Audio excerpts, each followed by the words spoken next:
Hi, everyone. Welcome back to another episode of Reading During Recess. I'm Terry LaRue, and I'm a first grade teacher.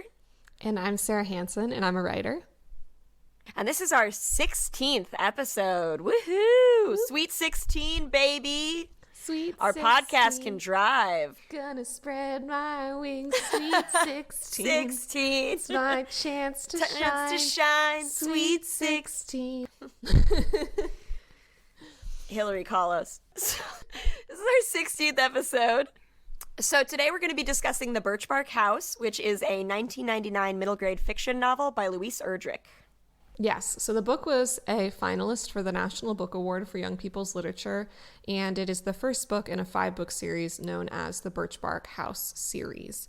And the series covers 100 years in the life, or many lives, of one family.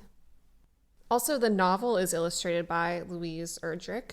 In an interview, she talked about how so many of the things that she wanted to feature in the novel, so many of the illustrations, were just objects that she had or that she had come across during her research. And she decided that if she wanted to include all these objects, that she should just draw them herself. So, Oh, yeah. I love that. Ladies doing it for themselves. You said it. Say it again. I will not. All right. So some things that Erdrich has said about the Birchbark series from a Teaching Books interview in 2009. She said, "I wanted to tell the story of where my mother's people had come from. We used to visit Madeline Island frequently. That's where my ancestors lived. I loved being there. It had such resonance for me. I started writing these books when I was on Madeline Island, Wisconsin, drawing illustrations of stones and crayfish.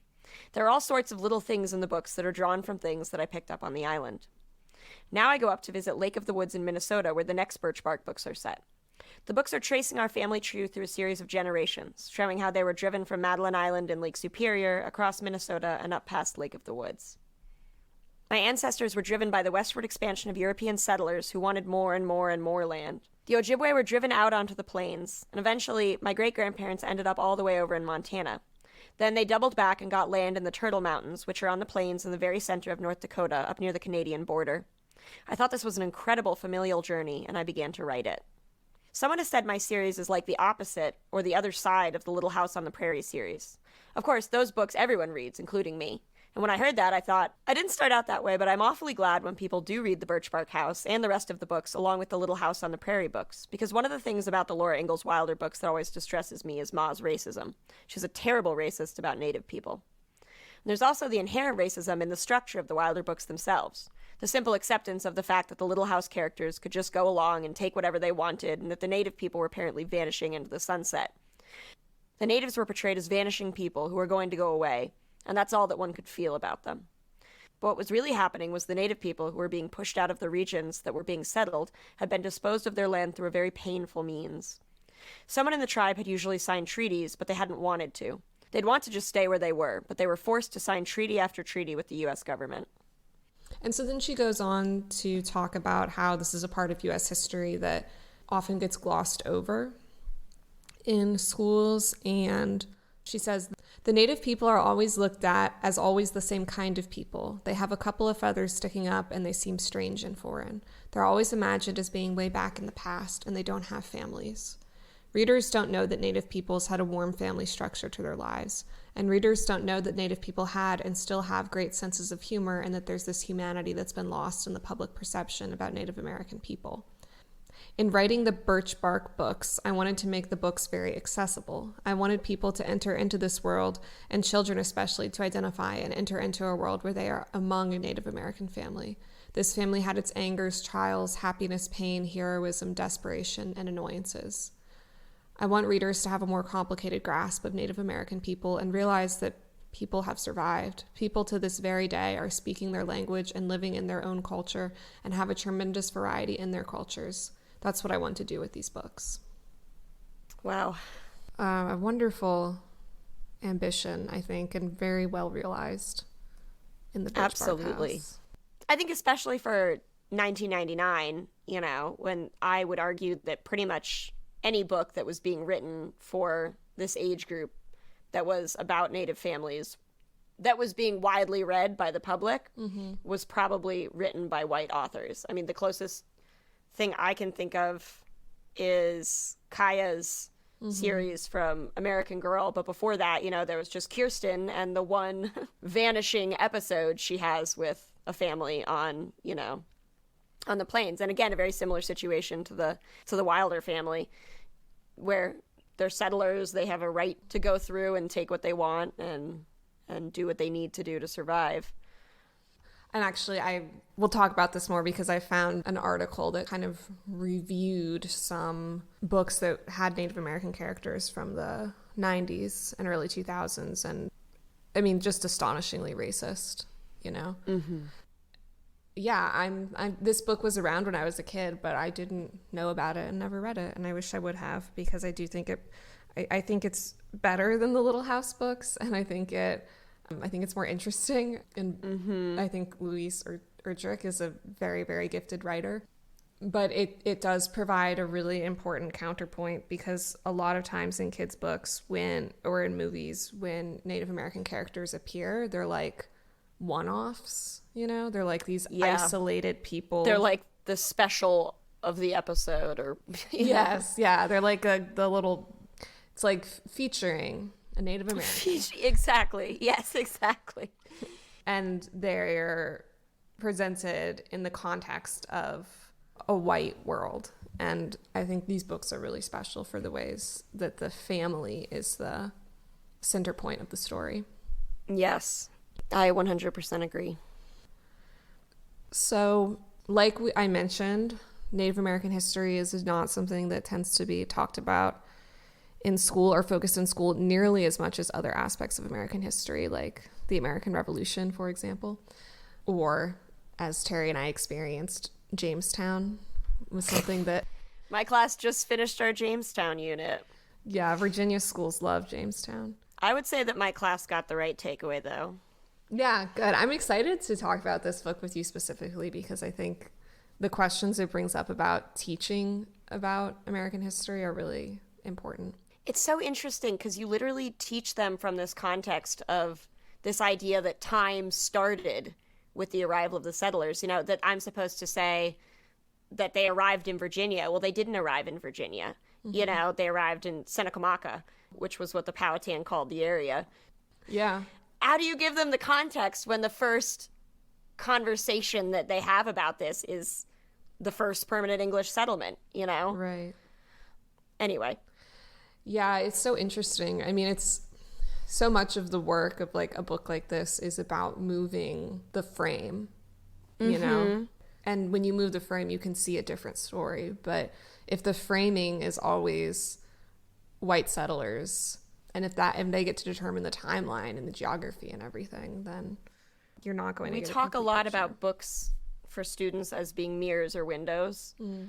And I think that this book is a very valuable window, whereas I think for a lot of kids, obviously Little House on the Prairie is nobody in my class's mirror per se, but I think that a lot of, white students would find it easier to identify culturally with the Wilder family, unless, of course, they have the opportunity for a long time to read books like The Birchbark House, and it stops becoming this one-off extra special visit by the one Native American.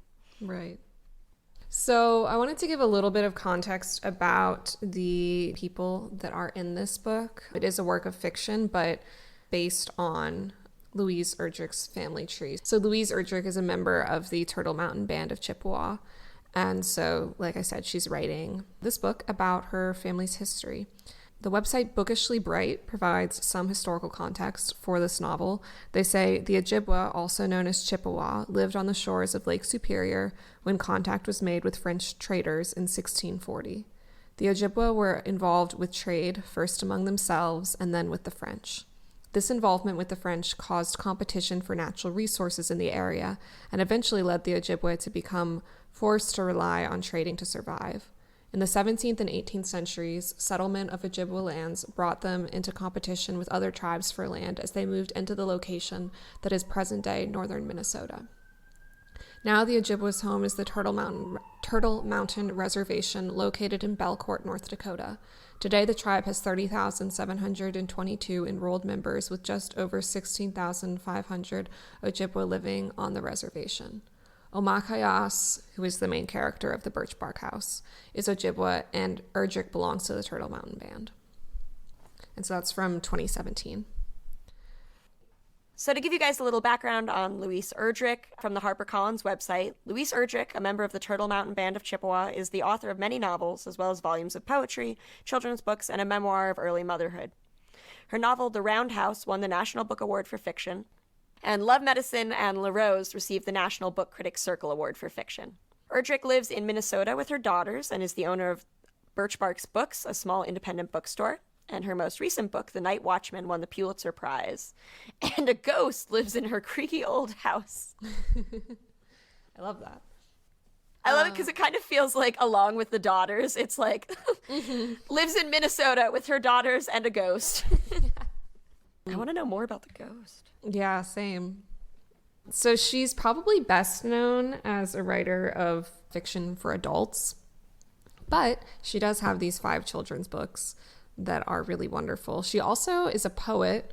She started off her writing career writing poetry. She's definitely best known for her novels, though. According to the Poetry Foundation, Louise Erdrich was born in Little Falls, Minnesota in 1954.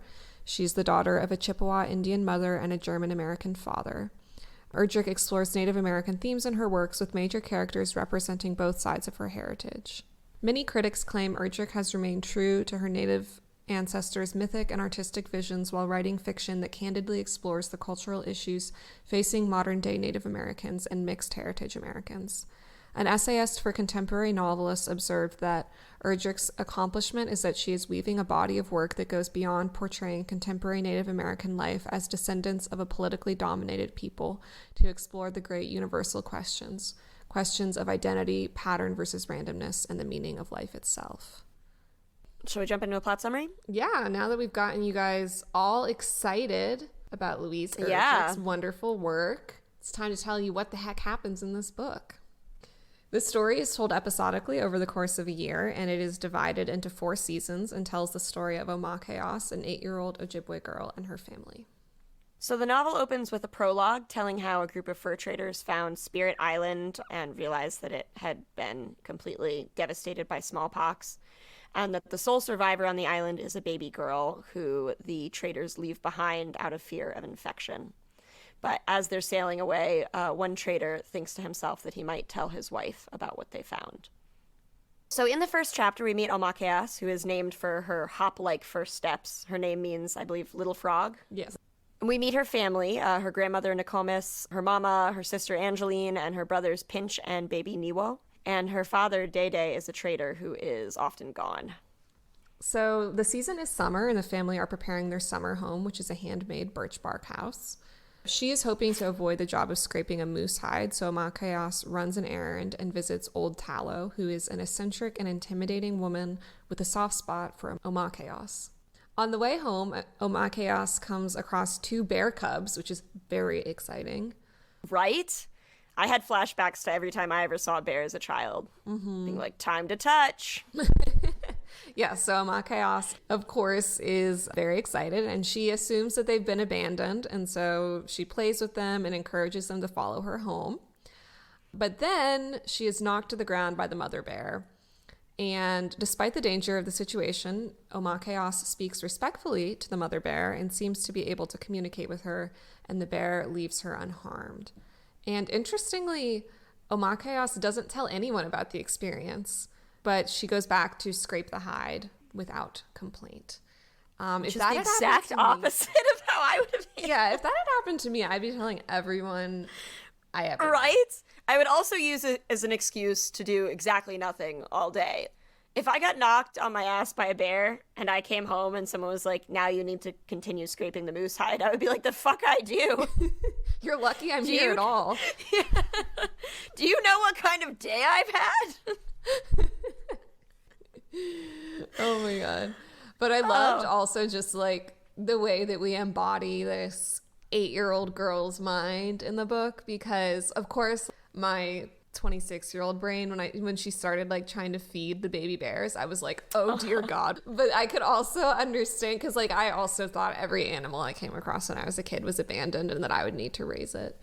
Exactly. So, and every animal's a friend because every animal sees your innate good nature within you. yeah. Like, I believed that there was not a single animal that I couldn't touch because I just felt like the animal would see my heart. My best friend growing up we both lived right at the edge of the woods. And I would walk up to her house and I would avoid the cows who would chase me mercilessly to get to the house. And because we lived right at the edge of the woods, the bears would come right up into her backyard, and her mom would have to like hold the door, you know, and stand there with us because we were like, come on, like, please. I just want to see the bear. Oh my God. Especially if they were two babies, like. Right. I can understand how the urge to befriend is stronger than survival instinct. Yeah. Me picking up every snake I find. Yeah. I saw a copperhead when I was in Richmond this weekend. Really? That's weird. Where? I know. On the side, I think it got hit by a car. Oh. I poked it with a short stick. So that was my oh my chaos moment. Oh my God. And it didn't move at all. So, and it's the darndest thing. The next day in class, we did our Monday morning share, and I shared that I had seen a copperhead over the weekend, and suddenly all of my students also shared that they had seen copperheads over the weekend. And one boy shared that he had seen a two-headed copperhead over the weekend. Oh my God. And what due are to my odds? policy, right, of never accusing them of lying outright, I just had to sit there and be like, wow. What did you ask them to describe what a copperhead looks like? I should have. I thought about it later. Did yours have polka dots or stripes? The one I saw was tie-dye.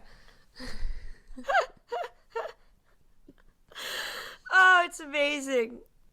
Anyway, continuing. Later in the summer, Omakeas has the opportunity to watch her baby brother, Niwo, who she adores, while the rest of her family go into town. And she loves her baby brother. She pretends that he's her baby sometimes. And the two seem to have a very special connection. And they share this like wonderful special day where she takes him down to the edge of the water and takes him out of his wrapping and his board, and, you know, is able to comfort him and keep him safe. And after this, Omakeas feels even more protective and loving toward him than ever. Sometime later, the family is thrilled when Dede, Omakayas's father, returns from a trading trip. So he's a fur trader. And he puts Omakayas and Angeline in charge of defending the corn from crows. And the sisters end up catching a few crows in the net to have for dinner. And Omakayas saves the smallest one, and it becomes a family pet named Ondeg. And I love Ondeg. Ondeg is amazing. I love that she does get to live out that particular childhood dream, which is to say every animal is a potential pet. Yeah, and specifically, she knew for sure this one was abandoned because she just murdered his entire family. And that really is the safest way to be sure. If you really want an orphan, make one. Esme Squalor would have. I was about to say, like, quite literally, yes. Oh, Lord, that's a fun little inside joke if you haven't listened to the last episode. Yeah, get on. Oh, goodness gracious.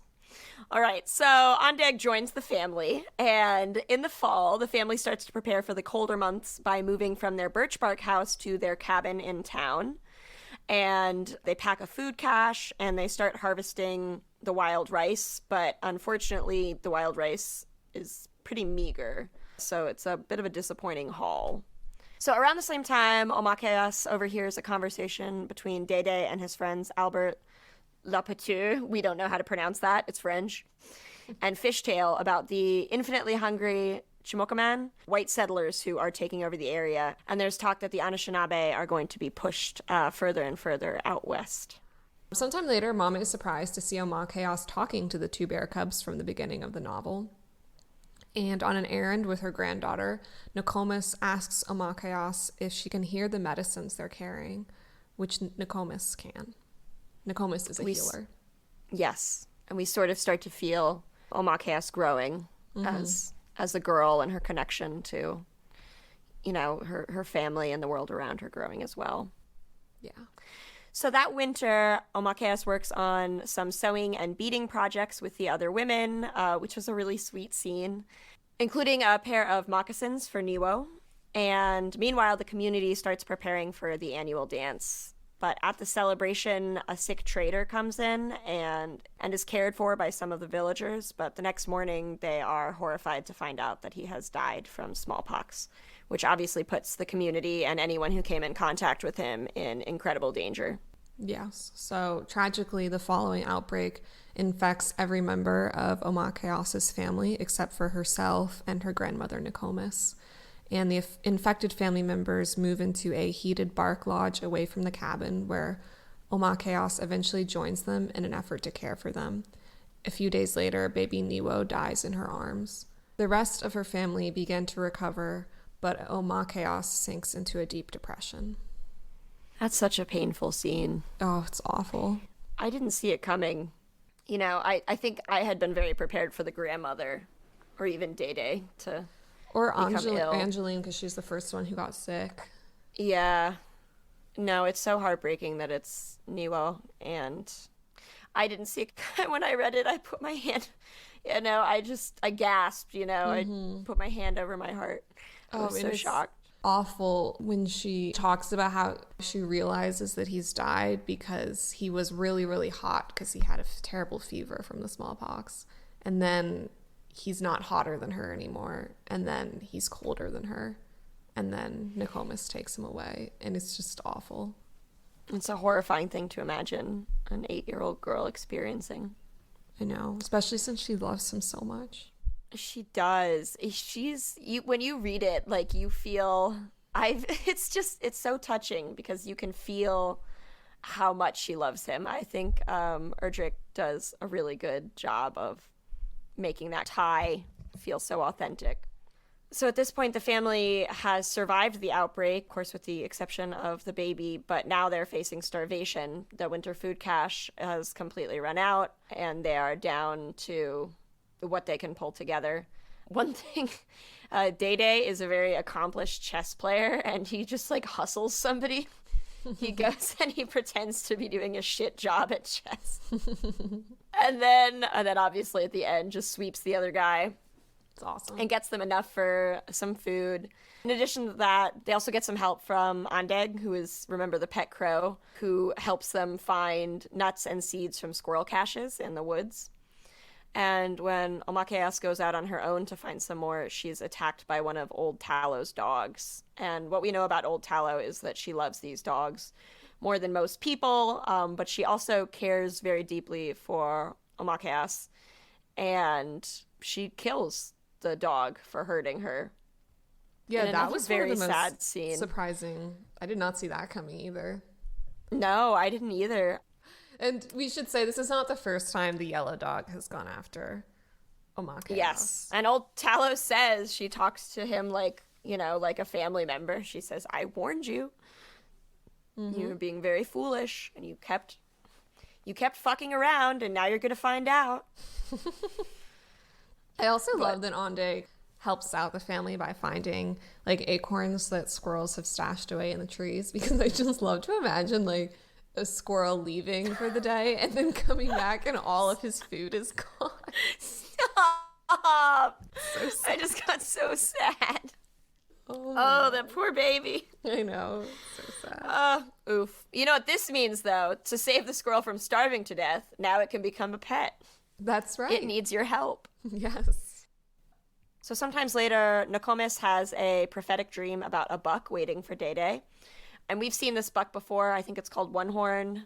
But, Dede hunts the buck and catches it, and the meat helps the family survive the winter, for which they are incredibly grateful.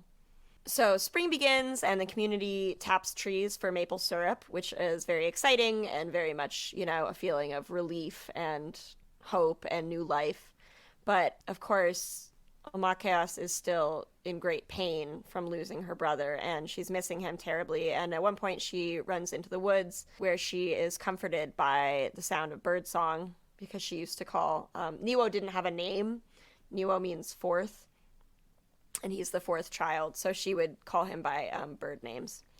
So she's comforted by the bird song, and she has another encounter with the bears where she advises them to stay away from hunters' traps and asks them to share the gift of medicine with her. Later, Pinch, her younger brother, his feet are burned by hot sap, and Omakayas tends to them and treats the burns, which is her first experience as a healer.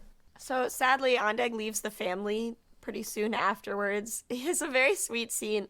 He brings Omakayas twigs and little scraps of bark for them to build a nest together. I know. And she's like, I can't build a nest with you. I'm so sorry. And then a little bit later, this flock of crows is flying low, and Ondeg just takes off and joins them. And Omakayas is obviously incredibly sad, but she reflects that, like Ondeg, she couldn't help being just who she was. That just like he was a crow and could not become a person any more than she could become a crow, she cannot help being who she is, Omakayas. Yes. The family rebuilds the summer Birchbark House, and Omakayas has a conversation with Old Tallow. And the woman reveals that Omakayas was the abandoned girl from the prologue whose family died of smallpox. And this gave Omakayas immunity to the disease and is the reason why she survived the outbreak this past winter that infected her whole family and killed baby Niwo. So this is how Omakayas finds out that she is adopted. And in this way, her life comes full circle because she was taken in by her adoptive mother and Day, and then she would eventually care for them when they became sick. And so the next morning, Omakayas goes into the woods to reflect on and celebrate her identity, knowing that the spirit of her baby brother is with her always. I really liked this book. Me too. That ending, man. I know. I really liked that. I mean, it's pretty obvious when you're reading that in all likelihood the baby from the beginning is Omakayas, but you're just wondering like whether or not she knows that, whether or not it's something that she grew up knowing. And I like that there's no real conflict around learning this, that there's not really a sense of pain or betrayal from her family for not having mentioned it to her. It just seems so natural the way that she fits into their lives and is their child. I don't know. Would you say that you got a similar feeling? Yeah, it was surprising to me because at first when Old Tallow started telling her this, I was like, okay, you're just really, this is happening. All right. Like, we're just going to blow up this girl's world. Yeah, I kind of thought this would be like a sit down family meeting situation with like Omakayas' parents. Old Tallow probably should have run that by them first. Yeah. Fair point. I was kind of like, but Old Tallow is the one who went back to Spirit Island and rescued Omakayas. Her husband was one of the fur traders who left her behind, and Old Tallow went back to the island, brought Omakayas home, and then left her husband. Yeah, and told him to get the fuck out. But yeah, so I guess Old Tallow feels like it's her right to tell the story since she's the one who saved Omakayas' life. But yeah, it is nice that Omakayas doesn't feel like a real... I mean, you can tell that it's like weird and hard for her and she's having trouble processing it and like she's shocked at first. But she quickly seems able to like integrate it into her sense of self and see it as, I don't know. Just another part of her. Yeah, it's not horribly painful and disruptive in the way that secret adoptions that are revealed often are in books. It didn't feel particularly cheap. Mm-hmm. So, do we want to share some parts that we particularly loved about the book? For sure. From the first page, I was like, oh, damn, okay. Yeah. So the prologue is titled The Girl from Spirit Island, and it opens with, the only person left alive on the island was a baby girl. Mm. And they talk about seeing this baby who's whimpering and pitiful. And it pulls you in, and the image is horrifying. All the fires in the village were cold. The dead lay sadly in blankets, curled as though sleeping. Smallpox had killed them all. And then there's just this poor baby among the bodies who, according to the men, looks sick and looks tired.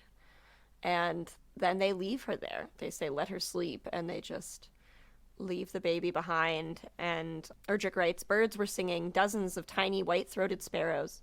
The trilling, rippling sweetness of their songs contrasted strangely with the silent horror below.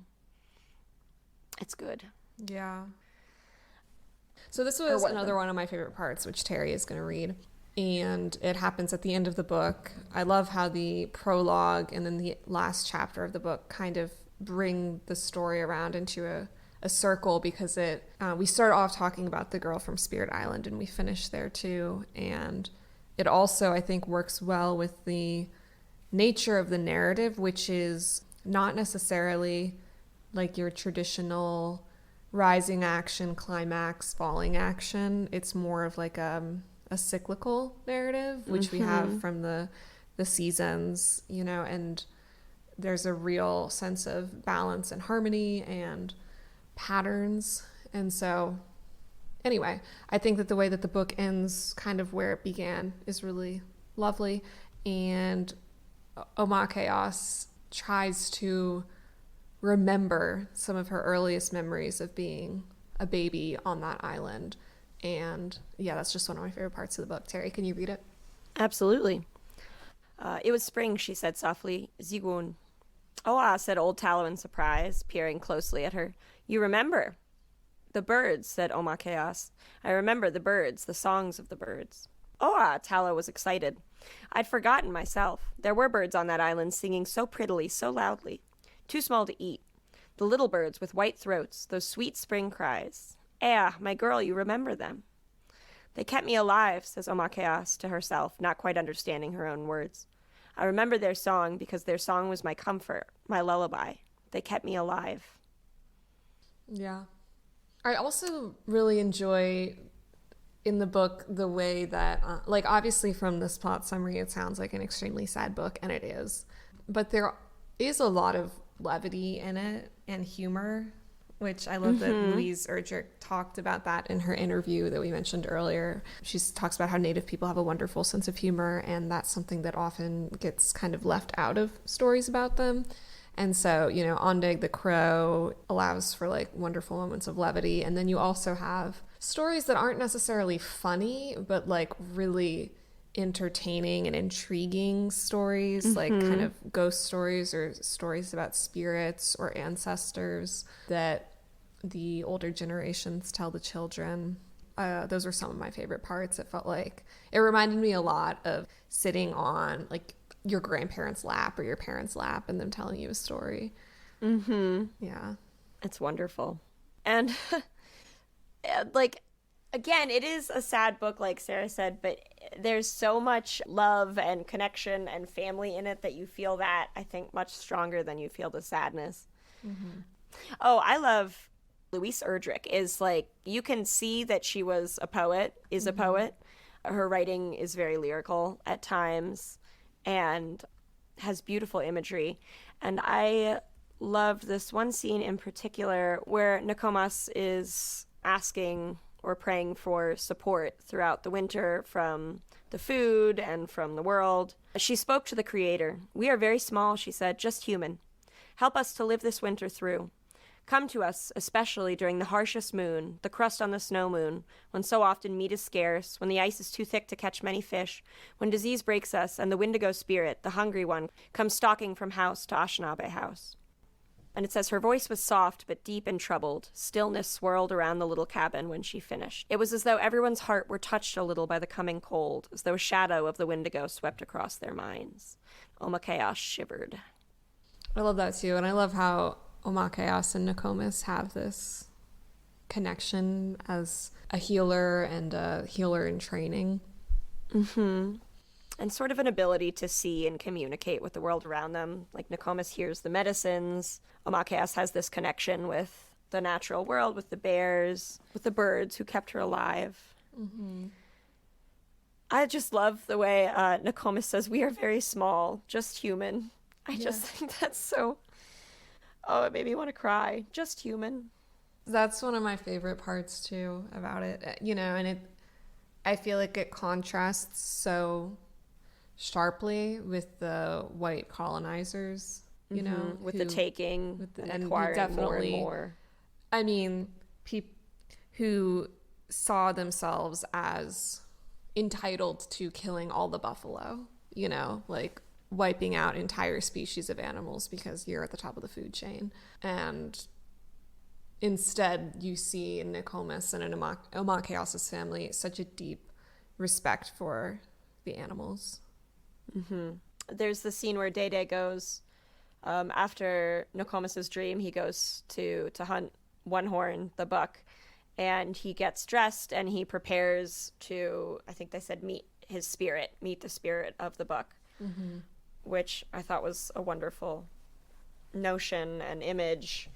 And I don't know, you can really feel the love and the respect that's in all parts of, you know, how this family lives and survives. Mm-hmm. Yep. All right. So now it's time for our favorite Segi. And now a word from us kids. There we go. Although I will say, I don't think that this book has a great number of hilarious or does it? No, it doesn't. No. It didn't have that many reviews on Dogo Books. Some of them appear to be from adults. Yeah. We've already got 2 perfectly good adults talking this whole time. All right. But Jellybean25 says, we read this book in class. It was really interesting, and we all cried. I'm so glad our teacher chose this book for us. 4 stars. Aw. I know. Jellybean, I love that for you. I can definitely see children crying at this book. Absolutely. Yeah, definitely. Sabrina101 said, we were reading this book at school. It was really interesting book. Louise Erdrich, he choose words carefully. This book was well written. Small correction. It's Louise Erdrich, not Louise Erdrich. She really just rewrote that whole yeah. The entire author. It's also very like, nah. Very funny that like her sentence about choosing words carefully is the sentence where none of the words are correct. Oh, I love it. She's right, though. I'll give her that. Yeah, I mean, she's right about Louise.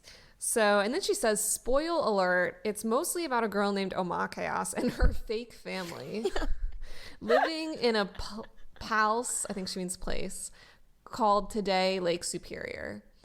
I like to imagine that that's the spoiler alert. Yeah.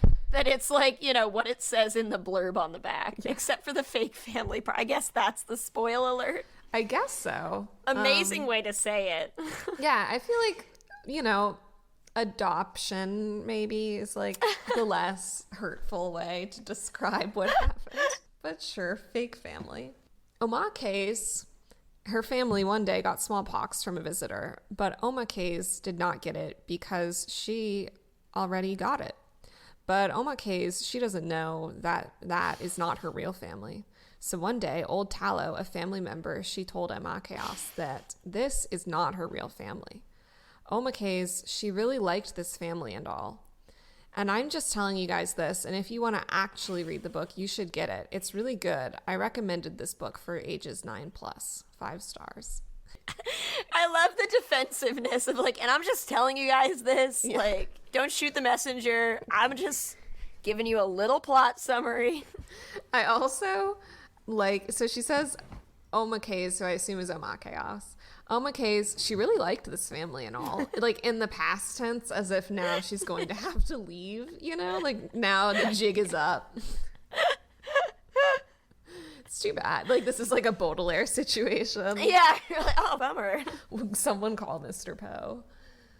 Oh my God. But yeah, I you know, I think the bulk of the review, I can stand behind it. Sure. The sentiment is correct. So since there weren't a lot of kid reviews on Dogo Books, I was forced to go to Goodreads and read reviews written by adults about their children's experience. So, you know, I'd prefer to not have to use the middleman of parents. I'd love to get this straight from the source, right from the kids. But alas. So here's a review from Hillary. So Hillary said, did not finish. I started this as a read aloud and my daughter didn't enjoy this, so continued reading to myself, but found I couldn't get to know the characters and was not enjoying the hunting element of this book. I did expect a book about a Native American family to have some detail of this kind, but certainly for the first third of the book, this was the main content. Okay, sorry. I was disappointed there was virtually no details of gathering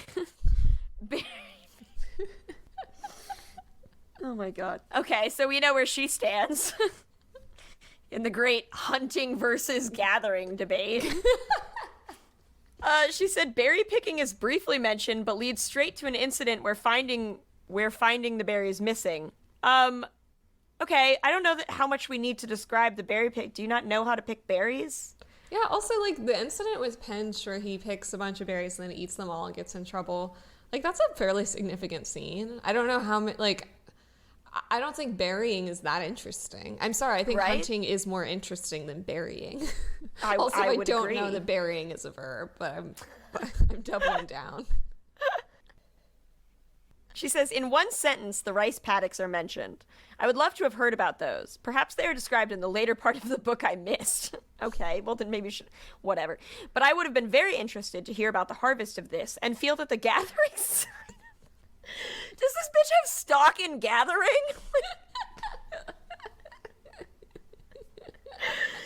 I feel that the gathering side of their hunter-gatherer lifestyle was missed out on. What?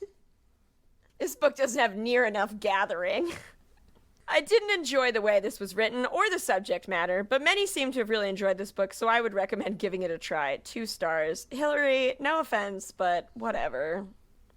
I'm not impressed. I just can't believe her critique of the book is like, I wish that their lives were different than they were. Like, this is historical fiction. Like, right?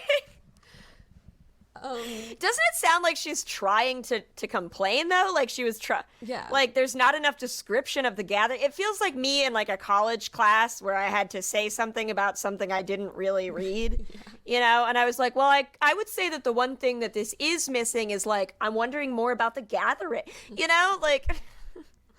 I also want to say that, like, hunting is not super predominantly, like, at least not in descriptions, you know, like, not at all. They eat animals, but I would not say that it's like, she says it takes up most of the first third of the book, and I would vehemently disagree. I would say it is much more about preparation, because this is told from Omakeyas's point of view, and she's not hunting. Right. Like, I mean, there's the scene where they catch the birds, I guess, but, like, if anything, I would say that most of the talk about food is about, like, preparation. I'm sorry, this is a deeply confusing review to me. Oh my God. I just think it's also weird because it's like, they're not hunter-gatherers. Like, that's actually not at all the time period we're dealing with. No. Like, they are settled and engaging in agriculture. Yeah, this is like exactly. The 1850s. They're not. Yes, we're not in the Bronze Age anymore. Catch up. Oh my God. Ay. Whatever. Shall we hear from Emily next? Yes. So Emily offers a contrasting point of view. She says, I read this aloud with my 10-year-old and I loved the hunting. No, I'm just kidding. More blood. Less gathering. I thought they gathered so much. Too much, you might say. Okay, what Emily actually said is, she said, I read this aloud with my 10-year-old and asked for her rating. She said the first half was a 4-star, but the second half was only 1.5. I frequently see people recommending this book for very young children. I can't understand that. The writing is beautiful and I enjoyed the story, but oh my goodness, it's so sad. I would not recommend this to a child younger than 10. My 10-year-old found it devastating, hence the low rating, 3 stars. Okay, but finding a book devastating is not... It's not a bad reason. Thing. It's not. It's quite a good thing, really. Yeah. Also, I don't know. I think people underestimate kids a lot. Omakeyas is 8. Right. I think this book could easily be read to a child younger than 10. I think it should be read to a child younger than 10. Yeah. There are some things that would just be confusing. I don't know, just language, like lyrically, it's, you know, it's a pretty rich text, I think. Mm-hmm. But I don't think that, like, story-wise, I don't think that plot-wise, it's not a good fit for young children. No, I agree. And also, children's stories, a family member dying is a very, very common occurrence in children's stories. I mean, even just like, you know, how do so many fairy tales start? Exactly. Instant orphaned. Boom. And I will say that, like, in this book, it is particularly devastating, more so than it is in a lot of children's books that I read. And I think that that's just a testament to Louise Erdrich's writing, But again, I don't think that that's a reason to keep it from your kid. But, you know, I'm not a parent, so whatever. Exactly. Not exactly as in don't talk if you don't have kids, because I talk all the time and I don't have kids. I mean exactly as in I think that this book is definitely accessible for 10 and a little younger. It kind of goes back to like this conversation that not we, like you and me specifically, but like as a culture we've been having the last few years of like, when is too young, in quotation marks, to start talking to kids about racism. You know, because a lot of white parents don't want to talk about it with their white kids too young because they're like, it's upsetting. It'll distress them. It's And of course, the fact is that for kids who are people of color, they don't get to choose when they learn about it. It's something that the violence of white supremacy just forces an experience. Yeah, and so I mean, I think that there is value in a child learning about the horrible things that happen. Well, that's why it to happen in this country. My class for the last 2 years, this is my third year teaching, we have the big talk. We do it after we end our Jamestown unit, and we talk about Pocahontas and how she was kidnapped, you know, and what the white settlers did to the Powhatan, but where then I just give them a brief run through of various atrocities. You know, we talked about the deliberate slaughter of the buffalo. Mm-hmm. We talked about smallpox. We talked about, you know, the things that I have to teach are in some ways so frustrating. Like I have to teach U.S. symbols, you know, which includes Mount Rushmore. But if I'm going to talk about Mount Rushmore, obviously I'm going to talk about the backstory of Mount Rushmore. Mm-hmm. So we talk about how it's the Black Hills, how it was stolen. And they're able to talk about this stuff because they can understand these things. You know, I was like, there was a promise that was broken. This land belonged to somebody else, you know, they took it from them. And now my kids won't call it, some of my kids don't call it Mount Rushmore. They just call it the Black Hills, which is very exciting. Oh, that's cool. And I have a few girls in my class particularly have caught on to this. Once we learned the name of this area, Seneca, have been consistently calling it that instead of Virginia. I'm like, by all means. But yeah, it grinds my gears that like I'm supposed to teach the concept of Mount Rushmore, not the history of it, or Jamestown, which the kids just time frame wise have no conception of, or you know, the language, just the understanding of white settlers, that confuses them because to their knowledge America has always looked like this. Mm-hmm. I'm like, we need to start with much more base level introductions to race and to racism. It's not that they can't understand this, it's that you're trying to start them with Jamestown and then get into the rest of it like in 7th grade. I don't know, it bugs me. Also, learning the truth doesn't have to be so upsetting and shocking if you learn it over the course of years. Your worldview doesn't have to be shattered if you never believed the myth to begin with. Oh, I love that. That's awesome. Exactly. Because the way I see it, if I can get this stuff in on the ground floor, then I'm expecting the teachers later on to do the work too. This is a process. I don't know. It's just very frustrating. It is. But on a better note, Jessica Woodbury on Goodreads said, when we started this book, I wasn't sure if the kids would go with it. A lot of the books we read are pretty action-packed, which helps since we only read 10 to 15 pages or so a night.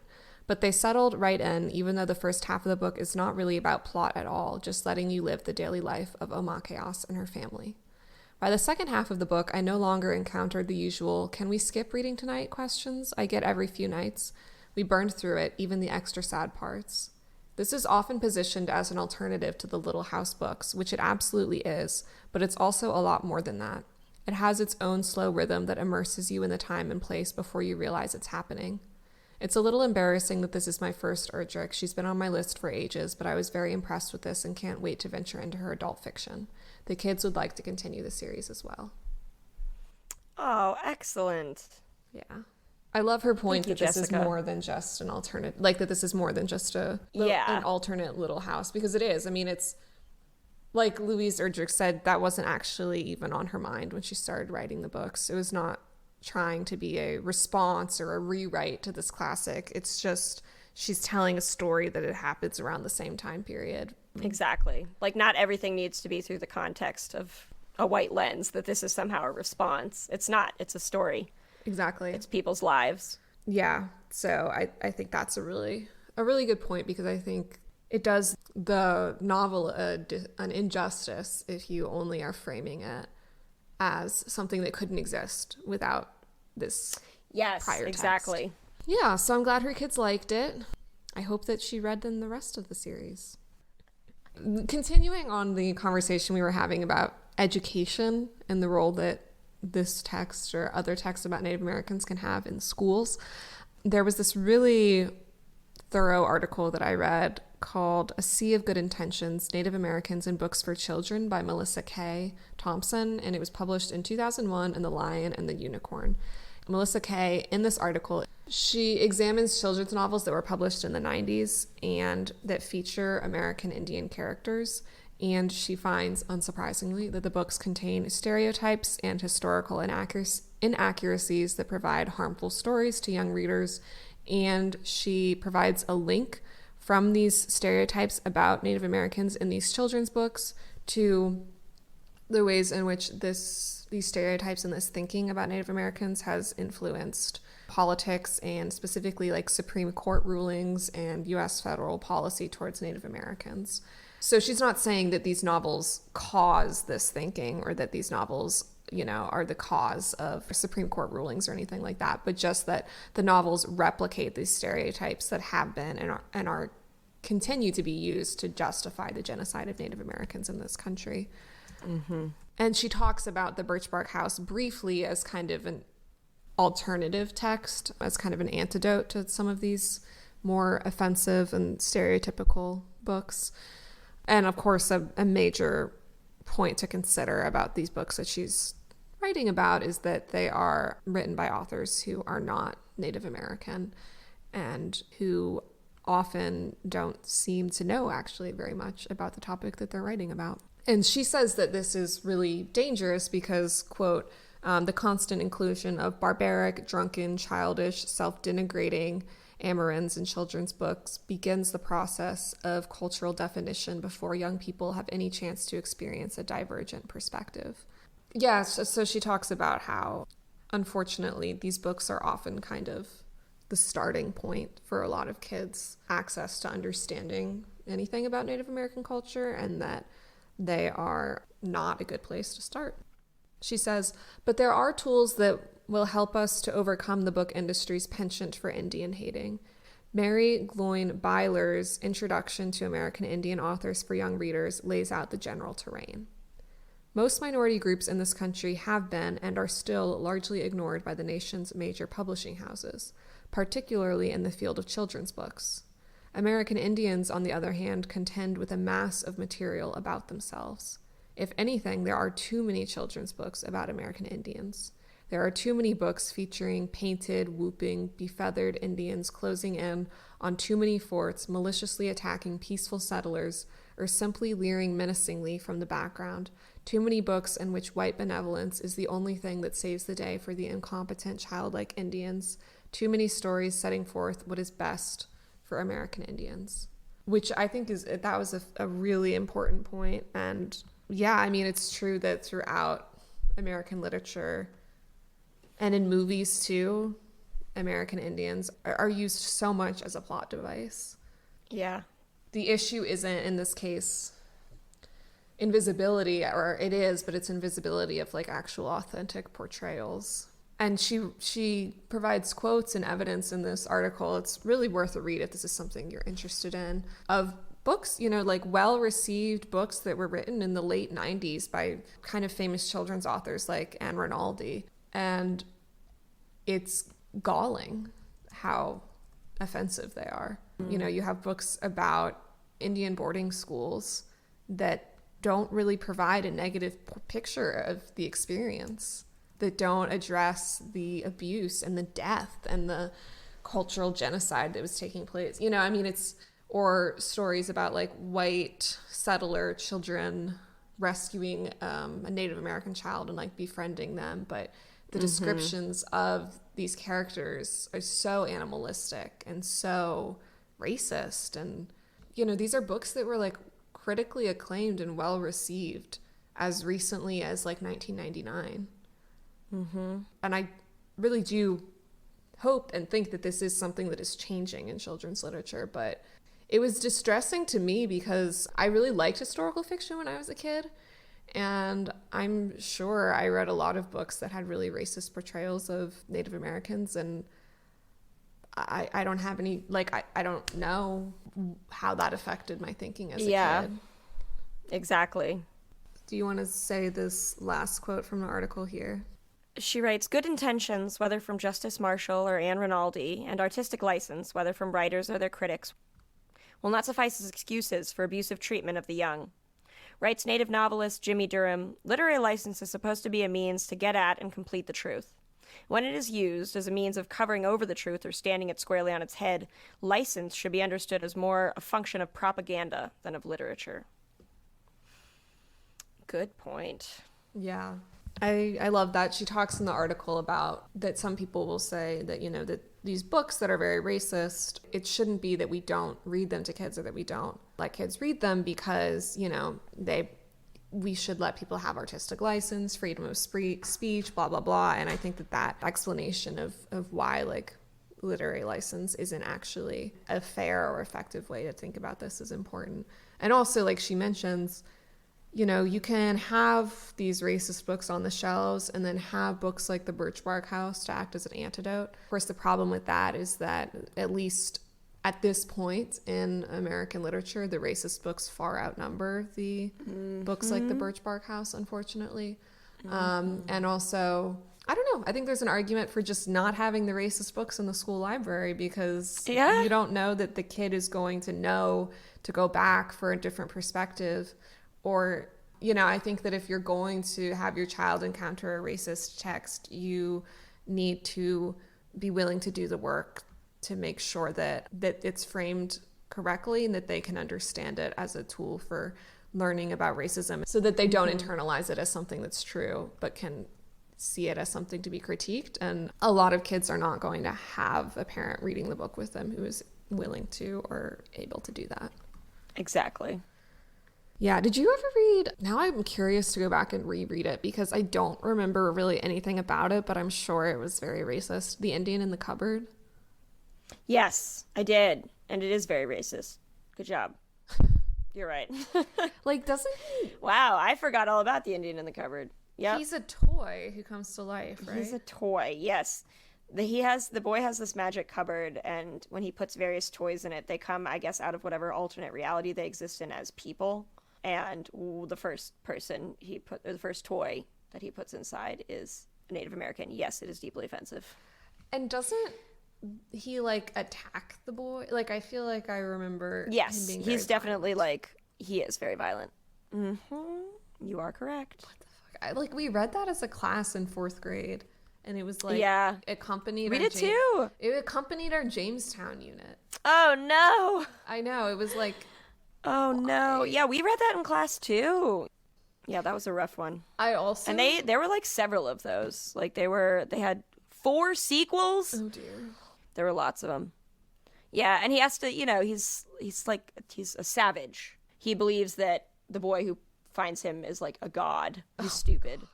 Yeah, it's horrifying. I have another thing I want to talk about on the topic of reading the book with children. I found an article or an essay in Rethinking Schools, which was written by Rachel Klaus, who is a teacher librarian in San Francisco. And she wrote an essay called Reading Louise Erdrich to My Son. And so she talks about bringing home the Birchbark House to read to her 8-year-old son, who's named Seeger. And she notes that some people cautioned her that the book was too sad to read to a small child, but she decided to read it anyway. And her son loved the series. She writes, Seeger and I cried together when Omakeas's baby brother died of smallpox in the Birchbark House. We had several conversations about the disease and how and why it is transmitted accidentally and intentionally by Europeans to indigenous people all across the Americas. When I choked up the other night as the U.S. government forces Omakeas and her family from their island home, and they must leave their dog behind because it can't fit in the canoe, Seeger gently took the book from me and continued reading out loud until I could gather myself enough to continue. These are really good books, Mom, Seeger told me more than once. He's clearly not too young to hear this historical truth, even while it is difficult for me to tell it. Erdrich's stories relate painful experiences, but they are also full of joy and humor. I think this complexity is what makes them so compelling. I completely agree. Yeah, so I wanted to share that as kind of an alternate perspective to the parents on Goodreads who didn't like the book. While we're on the topic of talking about difficult truths, we can also talk a bit more about the historical context. This book obviously deals with smallpox, and so I thought it would be a good idea to talk a little bit about that disease and consider how Louise Erdrich addresses that tragedy in her writing. I read an article in The Atlantic by Jeffrey Osler that's called "Disease Has Never Been Just Disease for Native Americans," and he wrote it towards the beginning of the COVID-19 pandemic because, of course, Native American communities were hit especially hard by the COVID pandemic. And so it's an article that kind of considers that issue from a historical point of view. And specifically, he talks a bit about complicating the idea that we have of the virgin soil epidemic. He writes, until recently, histories of disease in Native Americans have emphasized, quote, virgin soil epidemics. According to this theory, popularized in Jared Diamond's Guns, Germs, and Steel, when Europeans arrived in the Western Hemisphere, they brought diseases, particularly measles and smallpox, that indigenous people had never experienced. Because they had no immunity to these diseases, so the theory goes, the resulting epidemic took the lives of 70% or more of the native population throughout the Americas. New research, however, provides a much more complicated picture of disease in American Indian history. This research shows that virgin soil epidemics were not as common as previously believed and shifts the focus to how diseases repeatedly attacked native communities in the decades and centuries after Europeans first arrived. Post-contact diseases were crippling, not so much because indigenous people lacked immunity, but because the conditions created by European and U.S. colonialism made native communities vulnerable. The virgin soil epidemic hypothesis was valuable in countering earlier theories that attributed Native American population decline to racial inferiority, but its singular emphasis on biological difference implied that population collapses were nothing more than historical accidents.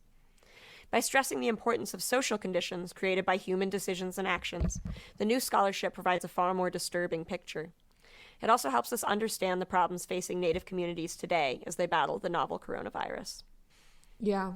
And so he goes on to talk about how the disruption from war helped facilitate the spread of disease, how also, he says, when smallpox finally hit the Southeast, it spread rapidly from Virginia to East Texas across networks created by an English trade in native captives for enslavement in their coastal and West Indies colonies. Raiding, capturing, and transporting human bodies created pathways for the smallpox virus. And additionally, forced removals caused by the Indian Removal Acts forced Native Americans into concentration camps and, quote, trails of tears where disease spread easily. For example, when the Cherokee were forced from their homelands in Georgia, North Carolina, and Tennessee, the death toll was about 25% of those forced from their homes. So the virgin soil epidemic hypothesis is not a sufficient explanation to explain just how devastating these diseases were, because there were social and political conditions created by the white settlers that facilitated the devastation of these diseases among Native American populations. The shifting the blame, that this was an accident, that this was just because it was almost as if they weren't prepared enough. Right. Yeah, it gives, he talks about how this theory, while there is some truth to it, he's not saying that it's completely false, but it's just incomplete. That if you think of that as being the whole reason why this genocide occurred, it gives colonizers an alibi. Exactly. Yeah, and so I think that's a really important part to keep in mind. I mean, when you think about communities that are routinely have access to worse nutrition, worse healthcare, worse economic prospects, then, you create a situation in which disease is going to be able to be spread more easily. And as I was doing more research for this podcast, it was interesting because we know that disease was in some cases spread intentionally to these people. We have at least one documented case of white settlers using smallpox blankets as a form of biological warfare. And it's unknown like how much that was used or how effective it was, but certainly the disease was understood to be a weapon. But then also they talked about how once a smallpox vaccine was created, the federal government was very efficient at administering it to specific tribes. Basically because smallpox and disease was making it very difficult to relocate these tribes, because it's very hard to relocate a community that is suffering in that way. And also, like, you know, white settlers don't want to come in contact with these people because they have this disease. And so the federal government would work very hard to inoculate the tribes that were viewed as cooperative.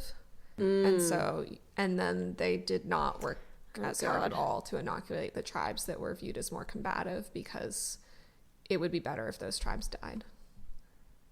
And again, none of this is surprising, unfortunately. Yeah.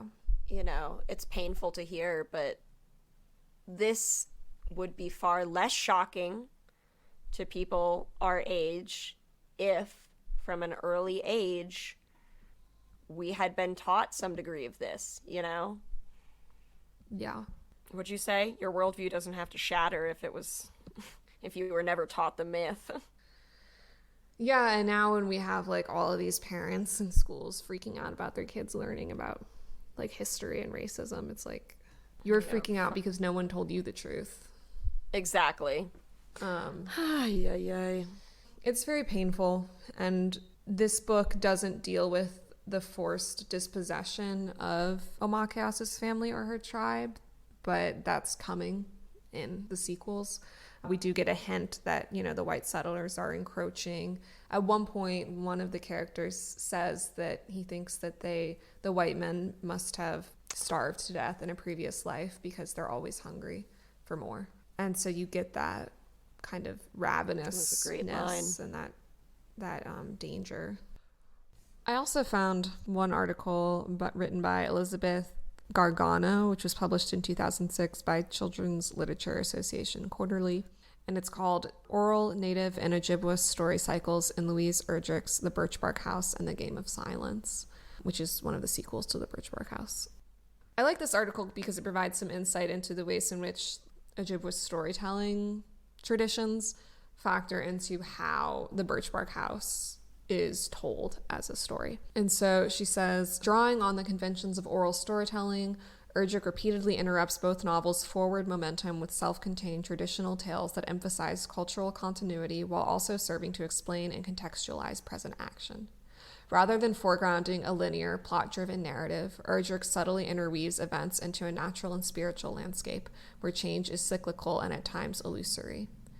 Even the most dramatic actions are woven like bright threads into nature's dense and variegated tapestry.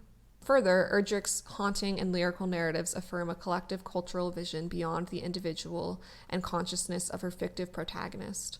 Incorporating story cycle elements and subordinating linear narrations to a cyclical narrative structure, Erdrich's novels for children reflect an Ojibwa worldview that affirms gratitude to nature for all its gifts, the preciousness of communal knowledge and traditions, and the integration of daily activities with sacred experience.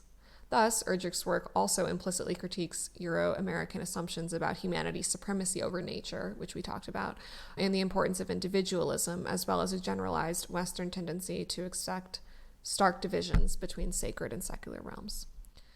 I like that too because when I was first reading this book, I was having a little bit of trouble sometimes like situating the narrative because it is a little bit unlike most other children's books, at least that we've read so far for this podcast, which, you know, open up usually with some kind of action to draw the reader in, and then they're quite plot driven, you know, and this book is more atmospheric. It's educational in a way that is interesting and not, you know, boring. And I could kind of compare it to a book like Little Women. The sort of episodic. Yeah. And it's difficult to like chart the plot in a traditional arc because I agree. Yeah, it's more about kind of like a day in the life. But this book does even more than that because of the way that she says the way that it is, I think, very cyclical and satisfying, and the way that also different voices come in. We have the storytelling, stories from Day Day and Nokomis, and also we'll sometimes just like pop into another character's head for just a little bit. We'll like leave Omakayas's point of view and hear from Little Pinch or someone else. Mm-hmm. Oh, Little Pinch. We didn't really get into him, but I really appreciate how Omakayas just really doesn't like her brother like that. Yeah. Like, she loves baby It's pretty Nero. realistic. Yeah, but she just really can't stand her brother Pinch, and it is very realistic. And based off of how Pinch behaves, I'm not sure I could stand him either. Yeah. Eats all the damn berries. Forgive me, I have eaten the berries that were on. That you were probably saving for winter. For winter. He also, doesn't he like come across a deer that's already dead and then stab it and then say that he killed it? Yeah. Then he takes it back because he promptly burns his feet off with hot sap. That's right. Also, I was concerned because they'd talked before about an illness that like a lot of the rabbits had where they were basically rotten inside. I was like, please do not just eat this dead deer you found. That's what I was like. You don't know how long that thing has been dead. Like, you don't know what it died of. Please don't lie about. It's a very dangerous game. Yeah. Literally dangerous game. Oh my god. You said it. Okay. So do we want to do maybe like lessons and rating? Sure. Yeah. So what lessons can we learn from Omakaya? The importance of listening and observing, I think. The connections that she has with the world around her help her to not just grow, but, to support her family, to even keep them alive. Mm-hmm. Yeah. The way that she sees herself and her, her whole family and her whole tribe see themselves as just one part of the natural world. Yes. They're not outside of it. They're not above it. Exactly. They're not all powerful. We are small, just human. I mean, that's a lesson. That right yes. there. That you are small. And that you should ask for help and receive help and offer help. Mm-hmm. You probably shouldn't feed baby bears. Oh yeah, that's a no. And I would not count on like speaking respectfully to a bear to be like your saving grace. I mean, it worked for Omakayas, but we do get the sense that she it has an ability to communicate with bears in a way that is very special that I'm guessing I probably don't have. Yeah, I would advise you not to attempt the bear communication. But I don't know, I'm kind of partial to the pet crow. Big fan. Yes. So the lesson is really just pick and choose your surprise pets carefully. Yeah. Perhaps maybe not ones that will grow up to be twice your size.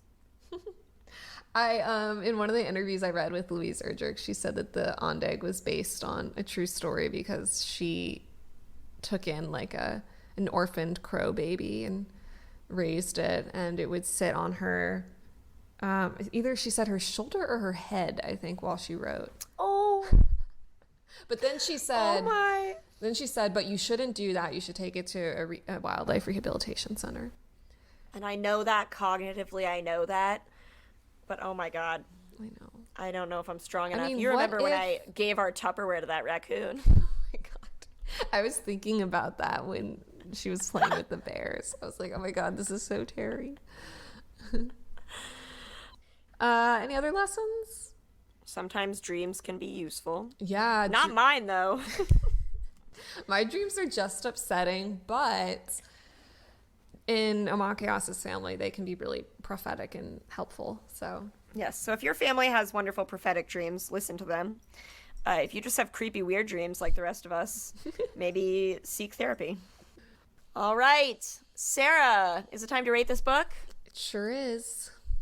Excellent. We are going to be rating this book today out of 10 baby crows. Sarah, take it away.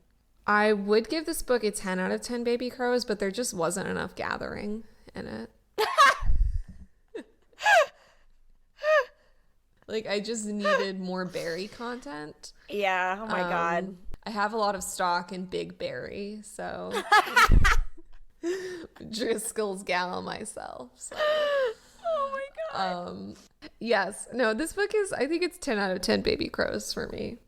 Excellent. I will also give this book 10 out of 10 baby crows. Sarah, tell us where they can find us. Yes, so y'all can find us on Twitter and Instagram at reading_recess, and you can email us at readingduringrecesspod@gmail.com. Please like, follow, subscribe, retweet, recommend us to a friend, write a review on Apple Podcasts. Ooh, yes, we love reviews. Yeah, flyer your neighborhood. Mm-hmm. Maybe one of those banners that you can put on the back of a plane. Or skywriting. And all you friends of bears out there, stay reading.